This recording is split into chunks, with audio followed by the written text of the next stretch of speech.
நேத்து வந்து பாத்தீங்கன்னா அயலான், கேப்டன் மில்லர், அதுக்கப்புறம் மேரி கிறிஸ்மஸ், அப்புறம் குண்டூர் காரம், அது மட்டும் இல்லாம மிஷன் சாப்டர் 1 அப்படின்னு சொல்லிட்டு படங்கள் எல்லாம் வந்து பாத்தீங்கன்னா வரிசை கட்டி நேத்து வந்து வெளியாச்சுன்னு தான் சொல்லணும். இந்த படத்தை வரைக்கும் பப்ளிக்கோட ரிவ்யூ கேட்கும்போது எந்த படமும் எந்த படத்துக்கும் வந்து பாத்தீங்கன்னா குறைச்சி மதிப்பிட முடியாது அப்படிங்கிற அளவுக்கு வந்து பாத்தீங்கன்னா செம்மையா இருந்துச்சுன்னு தான் எல்லாருமே சொன்னாங்க. ஒவ்வொரு கதையும் வந்து பாத்தீங்கன்னா ஒரு வித்தியாசமான கதையா இருக்கு. அதாவது வந்து பாத்தீங்கன்னா கதை ஒரு மாதிரியா இருந்தா கூட அதை கொண்டு போகக்கூடிய அந்த கோணம் வந்து பாத்தீங்கன்னா வேற மாதிரி இருக்கு அப்படிலாம் வந்து நிறைய பேர் வந்து ரிவ்யூஸ்லாம் நல்ல நல்ல ரிவ்யூஸ் தான் கொடுத்துருக்காங்க.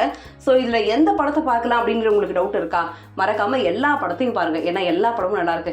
ஃபைட்டர் திரைப்படத்துடைய ட்ரைலர் வந்து பாத்தீங்கன்னா ஜனவரி 15 மதியம் 12 மணிக்கு ரிலீஸ் ஆக போதா. நீங்க எல்லாருமே அந்த படத்துக்கோட ட்ரைலருக்காக வெயிட் பண்றீங்கன்னா மறக்காம கமெண்ட் செக்ஷன்ல கமெண்ட் பண்ணிடுங்க. தளபதி அவர்களுடைய மாஸ்டர் படம் ரிலீஸ் ஆகி கிட்டத்தட்ட வந்து பாத்தீங்கன்னா 3 இயர்ஸ் ஆயிடுச்சு. ஸோ இந்த படம் வந்து பாத்தீங்கன்னா பயங்கர ஹிட்டா இருந்துச்சு. ஒரு வித்தியாசமான தளபதி வந்து பாத்தீங்கன்னா நம்ம வந்து பார்த்தோம் அந்த லோகேஷ் கனகராஜோட டைரக்ஷன்ல. உங்களுக்கு அந்த படம் வந்து பாத்தீங்கன்னா ரொம்ப பிடிக்கும்னா மறக்காம ஒரு லைக் பண்ணிடுங்க.